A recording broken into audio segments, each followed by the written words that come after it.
नमस्कार विद्यार्थी मित्रों, पाटण जिला शाळा परीक्षा समिति द्वितीय वार्षिक परीक्षा ધોરણ 9 વિષય હિન્દી જે 21 જાન્યુઆરી 2025 રોજ લેવાયેલ પેપર આપણે આજે સોલ્વ કરીશું। विभाग नंबर ए गद्य विभाग। निम्नलिखित प्रश्नों के नीचे दिए गए विकल्पों में से सही विकल्प चुनकर लिखिए।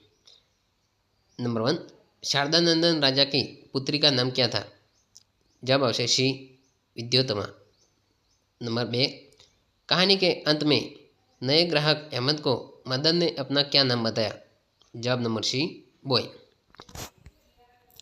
नंबर 3, महाराजा कल्लू बनिए की दीवार गिर पड़ी, सो जवाब नंबर क मेरी बकरी उसके नीचे दब गई। नंबर 4, शेखर अपनी खिड़की से पुकार उठता, जवाब आवश्य ब गांधी की बोलबाला दुश्मन का मुंह हो काला। नंबर 5, ऊँट की बोली सुनकर मूर्ख युवक खाली जगह बोल उठा, जवाब आवश्य उट्र। नंबर 6, शुभ घड़ी में जो मरा सीधा खाली जगह जाएगा, जवाब आवश्य स्वर्ग। नंबर 7, भगवान रामकृष्ण बरसों तक योग्य शिष्य पाने के लिए क्या करते थे? जवाब आवश्य बरसों तक रो रो कर भगवान से प्रार्थना करते थे। नंबर 8, मदन का गांव किस पहाड़ी क्षेत्र में था? जवाब आवश्य अल्मोड़ा। आगे जोईशुं निम्नलिखित प्रश्नों के उत्तर 2-3 वाक्यों में लिखिए। तो मित्रों, प्रश्न नंबर 9, महाकवि कालिदास की कृतियों के नाम लिखिए। आ प्रश्न पाठ नंबर 19 में पूछाયેલ છે। अथवा में रानी के साथ मित्रता स्थापित करने के लिए कैसे प्रयास किए गए? आ प्रश्न पाठ नंबर 12 में पूछाયેલો છે। निम्नलिखित प्रश्न का उत्तर 5-6 वाक्यों में लिखिए। नंबर 10, दाजू कहानी में बाल मन की संवेदना का मार्मिक चित्रण हुआ है, समझाइए। आ प्रश्न पाठ नंबर 21 में पूछाયેલ છે, पाठ नंबर 12 में पूछाયેલ છે। अथवा में घर के सदस्य बाहर गए तब शेखर ने क्या किया? आ पाठ नंबर 21 में पूछाયેल છે। तो मित्रों, आ तो विभाग ए। हवे जोईशुं अपने विभाग बी पद्य विभाग।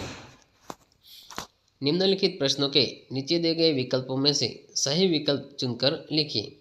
नंबर 11, पृथ्वी के लाल तेरा हिमगिरी सा, जवाब आवश्य सी भाल। नंबर 12, रहीम दिन ही लखे खाली जगह सम होय, जवाब आवश्य ए दीनबंधु। नंबर 13, रहमान देखिन बड़ेन को खाली जगह, जवाब आवश्य क लघु न दीजिए हारी। नंबर 14, दुखियारों का दुख जाए, नंबर अ है यही मनोकामना। नंबर 15, तेरी मुट्ठियों में बंद तूफान है।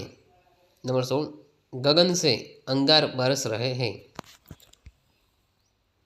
प्रश्न नंबर 17, भारत को प्रकृति का लीला स्थल क्यों कहा है? आ प्रश्न काव्य नंबर 10 में पूछाયેલ છે।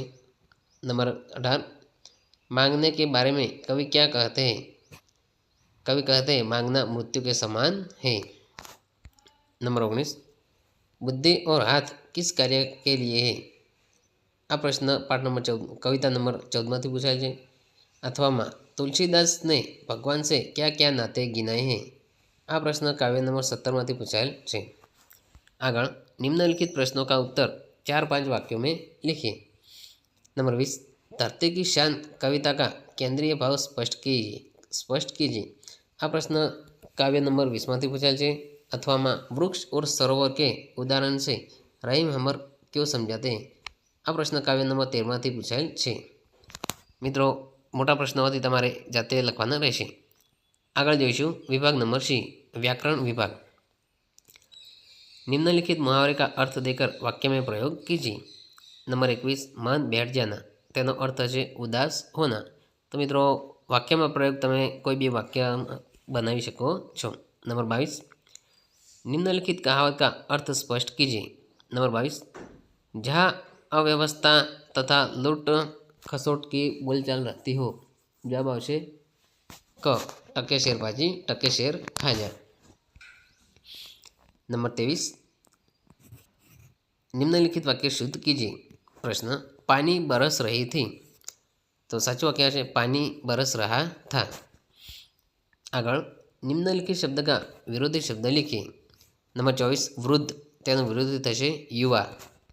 આગળ પર્યાયવાચી શબ્દ લીખીએ. નંબર 25 નિરક્ષર, તેનું પર્યાયવાચી થશે અનપढ़. निम्नलिखित शब्द समूह के लिए एक शब्द लिखिए. नंबर 26 पापियों का उद्धार करने वाला, तो जवाब आवश्य ब पाप पुंजहारी.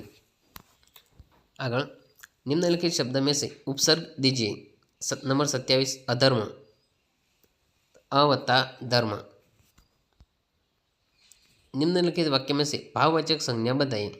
नंबर 28 पापों का प्रलय रुके, पशुता का शीश झुके. तो पशुता शब्द ए भाववाचक संज्ञा है. निम्नलिखित वाक्य में से कर्तुवाचक संज्ञा बताएं. नंबर 29 गाय भैंस चराने का काम गडरिया करता है. गडरिया एक कर्तुवाचक संज्ञा है. निम्नलिखित वाक्य में से विशेषण बताइए. नंबर 30 मेघदूत काव्य में स्वयं कवि ने उज्जैनी को दर्शनीय कहा है. आमा विशेषण तमारी जाते शोधवानुं रहेशे. विशेषण दर्शनीय आवशे. निम्नलिखित शब्द का समान पहचान कर लिखिए. नंबर 31 गुरु शिष्य, समास आवशे गुरु और शिष्य एटले इतरेतर द्वंद्व. तो मित्रों आ तो विभाग सी व्याकरण. विभाग डी जोईशुं.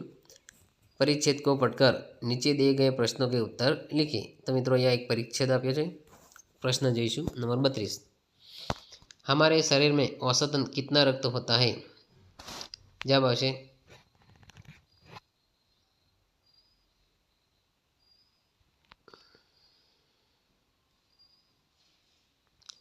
जब तुम्हारे जाते लखवाना है. नंबर 33 रक्तकण क्या काम करते हैं. नंबर 34 हमारे शरीर के वीर सिपाही कौन है. तो मित्रों यहाँ जवाब टिक करेला है. नंबर 32 में हमारे शरीर में औसतन कितना रक्त होता है. तो जवाब आवशे हमारे शरीर में औसतन 5 लीटर खून होता है. नंबर 33 जोईशुं. रक्तकण क्या काम करते हैं. जब तक रक्त शरीर में घूमता है तब तक हम जिंदा रहते हैं. नंबर 34 हमारे शरीर के वीर सिपाही कौन है. जवाब आवशे श्वेत कण हमारे शरीर के वीर सिपाही हैं. नंबर 35 कहानी आपी है. तो मित्रों या जे मुद्दा आप्या तेना आधारे तमारे कहानी लखवानी रहेशे. अथवा में पत्र लेखन पण छे. तो बंनेमांथी तमारे गमे ते एक लखवानुं रहेशे. जे तमने योग्य रीते सारी रीते आवडतुं होय ते तमे लखी शको. प्रश्न नंबर 36 100 शब्दों में निबंध लिखिए. मित्रों यहाँ 3 निबंध आप्या छे. परिश्रम का महत्व, एक सैनिक की आत्मकथा और मेरे गांव का यादगार मेला. तो मित्रों जेमां तमने सारी रीते आवडतुं होय ते तमे सारी रीते निबंध लखी शकता होय ते तमे निबंध लखी शको छो. तो मित्रों आ तो आपणुं हिंदी पेपर सोल्यूशन. जो मित्रों गम्युं होय तो लाइक शेर और सब्सक्राइब करवा विनंती.